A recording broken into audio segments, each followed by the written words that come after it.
What's going on, you spooky urban legend and folklore viewers? This is Brother Kane, and we are back with more haunting and paranormal urban legend videos. Now, today we are going to be talking about one of the 13 most haunted hotels in the world, according to US Today, and that is the historic Emily Morgan Hotel. Now, before we get to the good and horrific stuff of this hotel, let me enlighten you all with a little history of this place.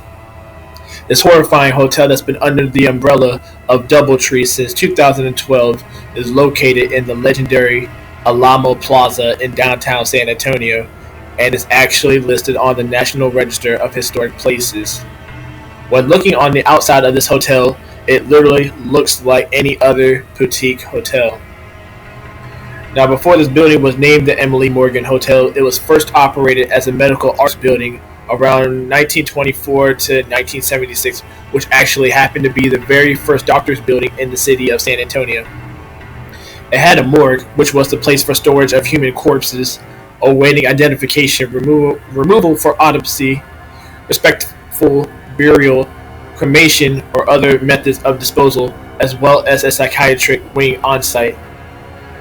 Now, in 1976, it was converted into office space, and then it was reopened as the Emily Morgan Hotel in 1984, and is now a DoubleTree by Hilton Hotel. Now, I'm sure you all are wondering, who exactly is Emily Morgan? Emily Morgan is actually Emily D. West, who was a free African-American woman. Even though she had originated from Connecticut, she was contracted as a servant to James Morgan in 1835 to work for a year in Morgan's Point, Texas, at the NWA New Washington Association's hotel as a housekeeper. Now, I want to say I think she was about 20 years of age at this point when she got this job as a housekeeper. Now, after a few months of being in Texas, which was around April 16th, 1836, Emily and some locals in Texas were captured by the infamous Mexican general Santa Anna. Emily was a captive in Santa Anna's camp when Texas revolutionaries, that was in fact led by Sam Houston, won the Battle of San Jacinto. Now, according to legends, it says that Santa Anna had called Emily into his tent the morning of the battle between Texas and San Jacinto. Upon the calling from Santa Anna, Emily was able to distract him long enough that chaos erupted so brutally, and the Texans were able to win the battle in 18 minutes. Though there's no official account of a woman in Santa Anna's tent, the story of Emily made its way up from Sam Houston to Englishman William Bullard. Upon reading Bullard's writings, many thought that she sounded very similar to the woman in the famous song The Yellow Rose of Texas.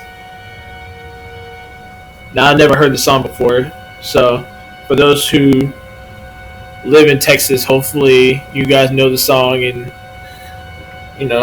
ask yourself if this legend actually resembles the woman in the song The Yellow Rose of Texas. This legend spread throughout the state of Texas. However, there's still debate and confusion on whether the song was actually written about Emily. Now, on to the good paranormal stuff. Surprisingly, the only 3 floors in this hotel that are the most haunted are the 7th floor, the 12th floor, and the 14th floor. Visitors that visit the hotel and rest on the 7th floor report that they have seen a woman in white, heard phones ringing throughout the night, witnessed televisions and lights turning on unprompted, and even experienced the feeling of being touched. Now, you can only imagine how creepy it would be to innocently doze off in your double bed only to feel such an unwelcomed presence. Now, the woman in white, also known as the Ghost Bride, will tend to shriek amongst the halls of this hotel.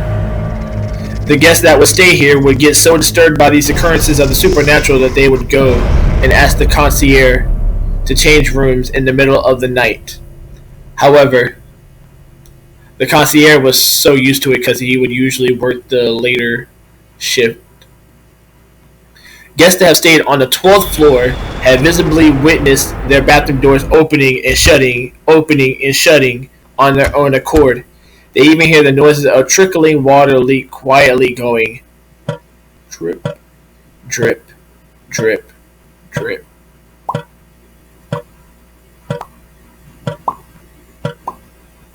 The consistent sounds of quiet drips of water can seriously drive even the sanest person to insanity, or even beyond that. Others have seen lights flashing on and off in their rooms, and guests even seen the apparitions of nurses in the hallways pushing rickety gurneys, which are an unsteady and unsafe wheel stretcher used for patients, down the corridor and then instantly vanish. Now, if you thought the 12th floor was horrifying, the 14th floor is just as worse. The 14th floor is actually the 13th floor because of superstitions. Now, if you were to ascend into the elevator, you were more likely to find that the 14th floor is only a hop, skip, and a jump away from the 12th floor with no stop between. But now they've eliminated not only the 13th floor, but also room 1408. Now think about it and let it reminisce inside of your mind, and then bam, you finally figured it out why they eliminated that specific room. Especially with guests feeling unwelcome presences and the pure sense of bad luck, the owners of the hotel swapped the 13th floor with the 14th floor.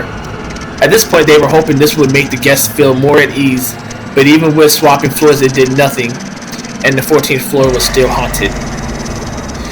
Those who have visited or stayed on the 14th floor would sense a smell that is acutely reminiscent of a hospital. Guests have reported to opening the doors to hallways late at night, only to find a medical scene from a hospital waiting right inside. It's like they have stepped back in time to when the medical center was in full operation. Their eyes widen and their fingers no doubt tightening on the doorknob as they grasp to comprehend the nearly tangible sight before them. In an attempt to organize their clashing thoughts, they immediately shut the door. They take a deep breath in the safety of their room, and then they slowly begin to swing the door wide open to see that the ghostly image had disappeared. The imprinted images from the past are nothing more than a sheer memory for the living. Now ask yourself this: would you, even if you're a YouTuber or not, would you take a day, let alone a week, to go on vacation and go to this hotel by yourself, or even with friends, to experience the horror that lurks behind each wall and each corridor of the Emily Morgan Hotel? Even if it meant more views, more subscribers, or even just the experience so you could tell your friends about what you've witnessed. Is this fact or is this a hoax? You let me know. This has been Brother Kane, and I appreciate you guys watching this. Hopefully you guys don't visit this hotel at all. It's you. It's whatever you want to do. You're entitled to your own opinions. You're entitled to do whatever you want. But just know that there's consequences for every action you take.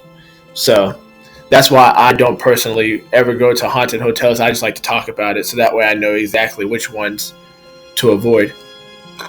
But make sure you guys subscribe if you haven't already. There is going to be more content to come. More urban legends, of course, and more gaming content. And I'm still going to try to finish up my Kane costume here soon.